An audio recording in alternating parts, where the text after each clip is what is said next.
Did we want to talk about the shakeup of the industry? Lots of people leaving. Let's talk about that. Sure. Yeah. So one thing that's kind of happened, like kind of near the end of last week, we saw, I believe the creative director for 343 has left. I believe for creative differences, and then also he too, cited that. I think so. Wow. I think so. I'm checking an article here on US Gamer to double check, but also too, I saw on PC Gamer that Ben Irving has left as the lead producer for Anthem. Yeah. All within kind of a pretty tight time. And, it's kind of an interesting time because Anthem is still, within its first year of being out in the wild and, is trying to right the ship, get things back to where they wanted, with Cataclysms and all that stuff coming back. They just updated the Cataclysm, right? It's like they just released the Cataclysm? Yeah, they just did. Which was supposed to be like within the launch rollout. Yeah. And ended up not happening. So I've heard like pretty good things about the Cataclysm though. I have, yeah. I know I've seen a few people on Twitter and like posting all the loot they're getting, and they're like, I'm actually really enjoying the Cataclysm. So it's starting to make a turnaround, but yeah, with Ben leaving, he was not only just like a big part of, making Anthem, but he was also extremely talkative on Twitter with everybody. Yeah, he was the face of the game for sure. He was, he is very much so. Essentially Deej, but also like involved in the process too. Yeah. So that is a big deal. Yeah, that's. I feel like that's not as earth-shaking though, because he kind of went out on a good note. Like they released Cataclysm, and then he took off. As opposed to with Halo, that game's not out yet. It's coming out in a year, and for him to say it was due to creative differences, whoa, that's a warning flag right there. Right, and Microsoft was saying too that it's not going to impact the release date for Halo Infinite, and it's like that's not necessarily a good thing. That's gotta be a launch title, man. It's gotta be a launch title. But yeah, he served. The guy's name was Tim Longo, and he was the creative director for Halo 5 Guardians, and he also worked on Star Wars Republic Commando, and he has fully left the company. And so apparently executive producer Mary Olson will be taking charge as lead producer. Well, best of luck to her. Yeah, and it looks like Chris Lee will also be assisting as well. But yeah, like, man, when you have someone that's kind of a head, like the creative director, like someone who is like, this is the unified vision of what we're doing and just keeping it going. If that person steps away, like for creative differences, the creative director, it is a little, like the decision maker has stepped away. Hold on. What? But then like Microsoft says, don't worry, the game is coming out on time. Like, I wonder if that was the difference, right? Is that Microsoft was saying it's got to come out for the launch of, the next Xbox. And this guy's like, we can't make a good game for then. I wonder if that was the deal. Yeah, maybe like we need to push, and they're like, no. It's like, all right, well then, no. But yeah, like conversely though, on the other side too, we have, a creative lead like Luke Smith for the Destiny community being. Yeah, I don't know. Some dude, I don't know. He didn't have a Twitter picture yet. I don't know who this guy is. Right. Who is this guy? But he comes out, with this, like giant series of documents with, insane transparency with, the shift kind of with Bungie going to self-publishing and things like that. But it's been very interesting when you see a lot of creative lead shakeups, and then you see this one that's such a positive as well. It's kind of interesting as you just look around and you're like, wow, there's, serious turmoil in very large IPs. And one of them, arguably a competitor to Destiny as well, is just trying to, find its footing and kind of get back to where they hope to be. But then you have someone that's being super transparent with the mindset, the choices they're making, where we never got that before. And I'm curious if this is going to make way for maybe a trend for games as service, is there going to be an expectation for like, hey, we're investing our long-term time as players and consumers of this content, and we would like to know what kind of we're investing in and, what we're hoping to get into down the line to almost see like, is it worth sticking around? Should we still play? Bungie's in a unique situation though, because Luke Smith used to be, a reporter, right? He used to be part of the press. So like he's kind of got that skill set, as well as he's been working at Bungie for 10 years now? Long time. Yeah, he said he's Long been time. working on Destiny specifically for like 9 years, I think he said. So like he's kind of got like a double set of skills. I wouldn't expect that from every game developer, right? To be able to, put down that kind of dev diary like he did, as eloquently as he did. Also knowing, he's also got long-term knowledge of what it's like to play a live game with World of Warcraft, right? You always hear how he's like the first Scarab Lord. He was also an impressive gamer. So it's like he knows what it's also like to be in the fandom of a live game. So it's like I wouldn't expect every developer to have like all of those skills. What I do want them to have is the skill to make an awesome game. And if that means they're not eloquent on Twitter, like we've seen recently from from some of the guys over at Apex, I don't really care. Yeah, that's not what I'm looking for. Yeah, that's I mean that conversation kind of goes into this, right? Of what do we expect our devs to be like in a game that is a live service game that, has a lot of communication between us and the company. And any live service game is going to have that. There's going to be a lot of back and forth and different opinions. And recently we saw the Respawn developers kind of act like humans in the face of people being dicks. They were like, hey, you're being kind of a dick. So and people went nuts. It's kind of a similar thing when you're a streamer, right? And someone's being a complete asshole, and then as soon as you put someone in their place, they're like, wow, so unprofessional. I don't believe this. This is unacceptable. Yeah, I think it's also too. It's different when it's an individual versus when you're speaking on behalf of an entire company. True. Yeah. That I totally get, because I can see it on two sides. So there's definitely a situation of players being entitled and wanting to just be able to send death threats and say awful things to people, and they expect to get nothing in return. But also you do have to be a little bit careful of how you speak when you're a part of a company, because exactly like you said, you are a representation of that company, whether you think you are or not, or whether you want to be or not. You are kind of throwing everyone under the bus when you do something, because now everyone's like, wow, Respawn thinks of their players like this. It's not. Does just anybody this know one the name of these two devs, or did they just know that they work for Respawn? I know their names. Oh, okay. I don't. It's DK05 on Twitter. He was one of them. He's been at Respawn for a very, very, very long time. Yeah. He's like an original Respawn guy. Okay. So it wasn't coming from like the main Twitter. These were coming from individuals of private the Twitter accounts. Yeah. It was coming from okay. That's it my was on Reddit. Yeah, like personal Reddit accounts, like just kind of Respawn devs going back and forth with players. Yeah. Gotcha. So yeah, it's an tough. interesting time we live in. Developers have never had this much access to the players, same vice versa. So it's an interesting world we live in terms of communication. Do you expect devs to just not talk at all? And just, we always talk about how we want people to be more transparent and we want to have more communication. But then when they do and they act human, it's a problem. And people get very angry. So it's like, can you really expect devs to be completely open and transparent with you when the community gets so incredibly angry when they hear something they don't like? Yeah, it definitely feels like a double standard because, we're in a world now where we're so interconnected and it's very easy to know what everybody's thinking at any moment, at any time. And there's almost this expectation too with like online culture and, with social media, like if your business isn't saying or showing something daily or hourly, you're perceived as a dead business.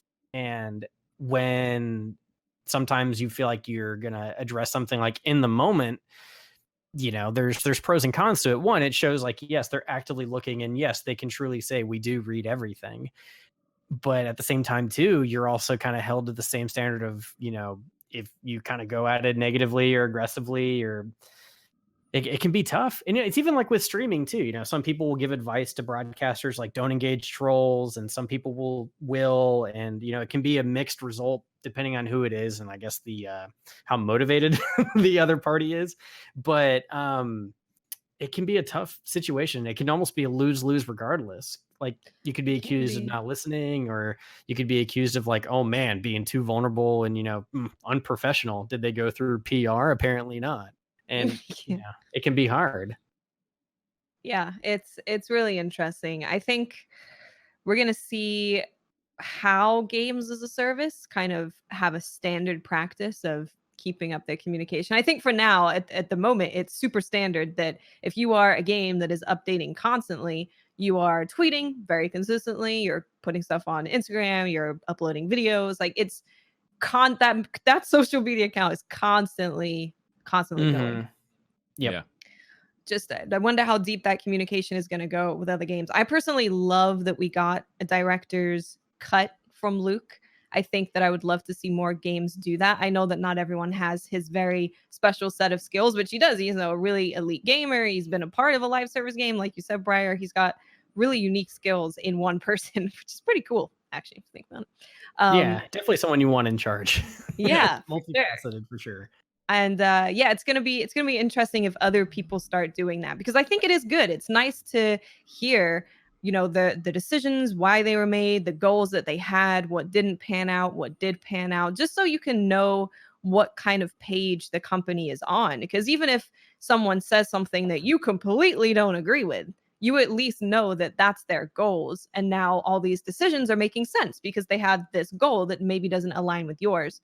So I would love to see more developers talking about their goals when they're making stuff. Anthem, at one point, I felt like they just dropped off the face of the earth, right? It's like, the game came out, it didn't review as well as they were hoping, clearly.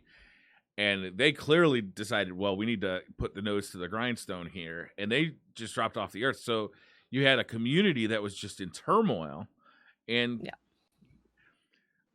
I know this isn't the Destiny show. We do a different show for Destiny.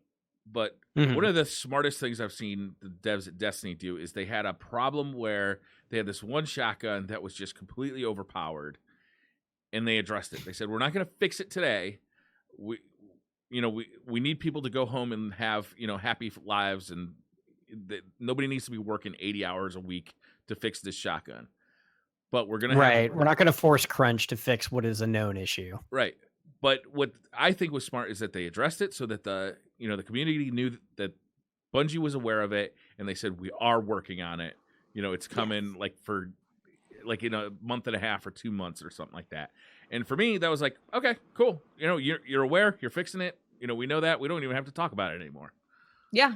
Yeah, I kind of noticed that with a lot of the community. Of course, not everyone was happy about it, but a lot of people, I saw this, anger of, oh my God, Lord of War is still a thing. Oh my goodness. And then as soon as they came out, we're like, yeah, look, this is why we're not fixing it. This is when we're going to fix it.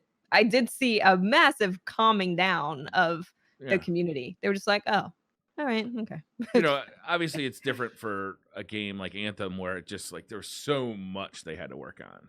Yeah. But to just be quiet, to not say, okay, we're working on this, right? We understand you guys have a problem with the loot table where, that game, when it released, when it was broken, they kept breaking it with bug patches that would drastically increase the drop rate of good guns.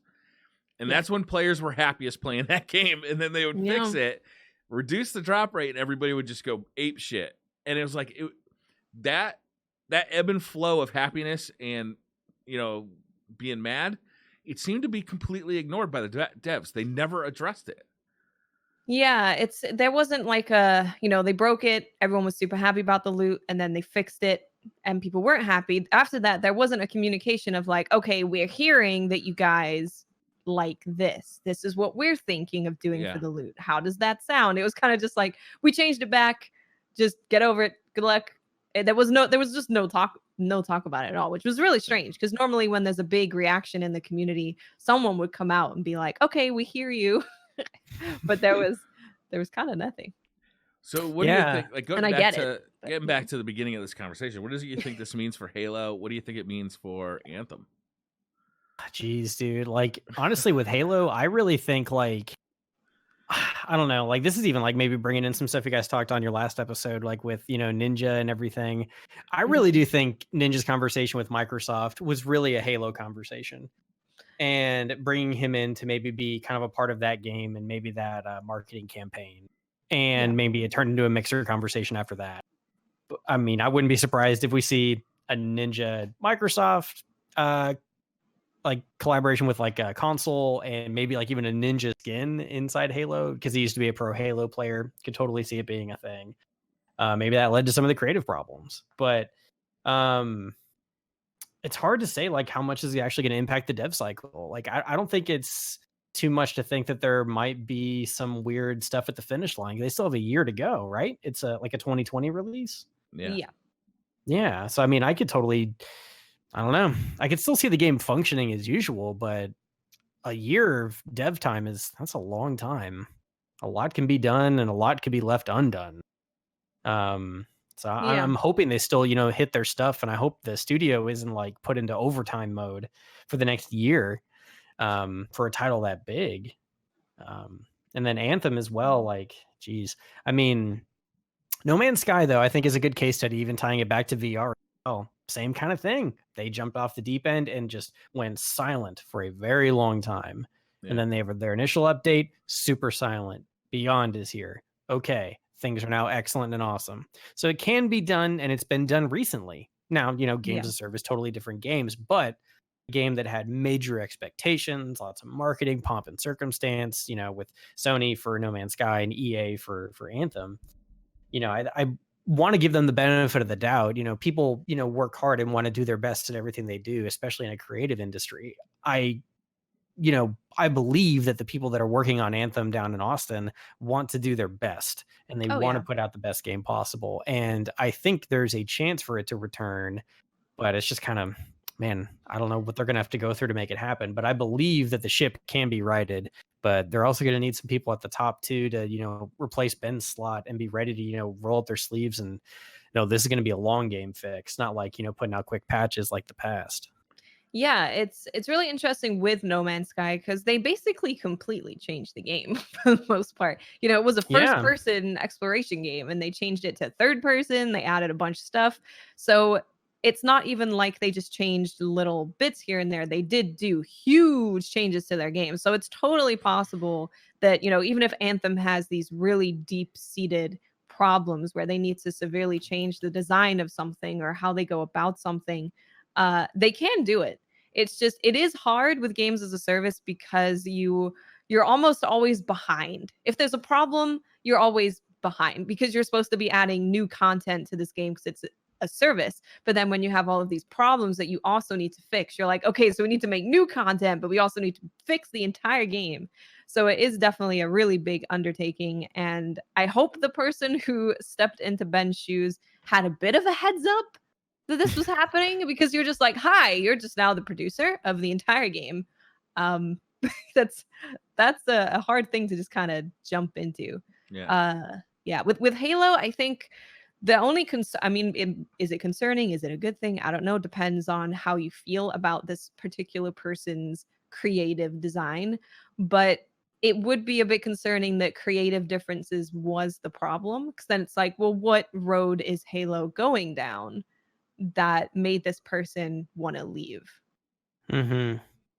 And like, which was it? Like, is it like even just the marketing of the game, or is something from on high trying to get shoved into the pipeline and they're like, we're not doing this because, the ripple effects this could have on, could be the architecture of the game. It could be like saying this is going to add extra crunch at the end, which is already kind of a taboo thing within the industry that's just getting more and more known, and more publishers and developers are trying to fix it. But, it's one of those where they're maybe more conscious of it. And he's like, I'm not putting my people through that.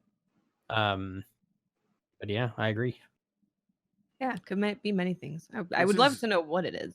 But. Yeah, me too. Maybe we'll find out. Jason Schreier will write a book. Jason Schreier is already 100%. In the office writing his book. Speaking of Jason Schreier, have you guys listened or read his book, Blood, Sweat, and Pixels? Yeah, that was fascinating. So good. Watts, have you read it or listened to it? I have, yeah. God, I love that book so much. It was one of those, like, it's such an eye-opening thing of just like everything that goes on behind, like, wow, things are crazy. It also made me feel a little less crazy too. I'm like, all right, cool. I still suffer through these same things too. Yeah. So it's not just me. It's seriously a miracle anytime a video game actually gets put out. That's like really kind of the moral of that book, right? It really is. Be grateful, you kids. Was it Star Wars 1313 that he wrote about in that? The game that didn't come out? Oh man, that was the most heartbreaking chapter. I was like, Yeah. man, I felt for those guys because it looked like they were gonna get saved at the last minute, and then nope. No. Yeah. That game was going to be so good too. There were some pretty neat announcements at Gamescom. Not like groundbreaking, but Ori and the Blind Forest is coming to Switch, That which is great news. an amazing game, and I'm totally actually going to just play it again on the Switch. Like I'm just going to play it because the I sequel's personally coming have out never very played soon, it. right? Oh, it's so good. Do you like those It looks Metroidvania beautiful. type games? Oh yeah, and I've seen the art style for Ori, and I've watched people play it. I'm like, this game looks so pretty. It's really gorgeous. The music is gorgeous. Well, now it's on the Switch. Like maybe you can, you can kind of play a little bit wherever you want. It's I'm super happy that's coming to The Switch. sequel's coming out. Isn't it coming out this year? Will o' the Wisps? Coming out really soon. Yeah. I don't remember the date, actually. I don't remember I know either. it's soon. I know I've seen advertisements for it. I know I've seen a trailer. I know that. Yeah. Real quick, getting back to I'm sorry. I just want to go back to Halo real quick. Is like this is the first time I've seen the Phil Spencer Microsoft division like trip. You know what I mean? Like ever since Phil Spencer took over the Microsoft division, I feel like they have been knocking it out of the park. Every time they talk, it's like they're saying some amazing thing. Like, oh, here's the ultimate Game Pass, or here's here's the new backward compatibility system, or just like one thing after another just seems to be good. And this is the first time I've been like, oh, that one really hurts Xbox. Because that's a big first party game. It is. Yeah. One with a lot of expectations too. Like Sony has so many, first party titles to their stable, and Microsoft has very few. And this is one that's like, this can't stumble. This is not allowed to fail. Especially with the launch of a new console, right? You need this one to be good.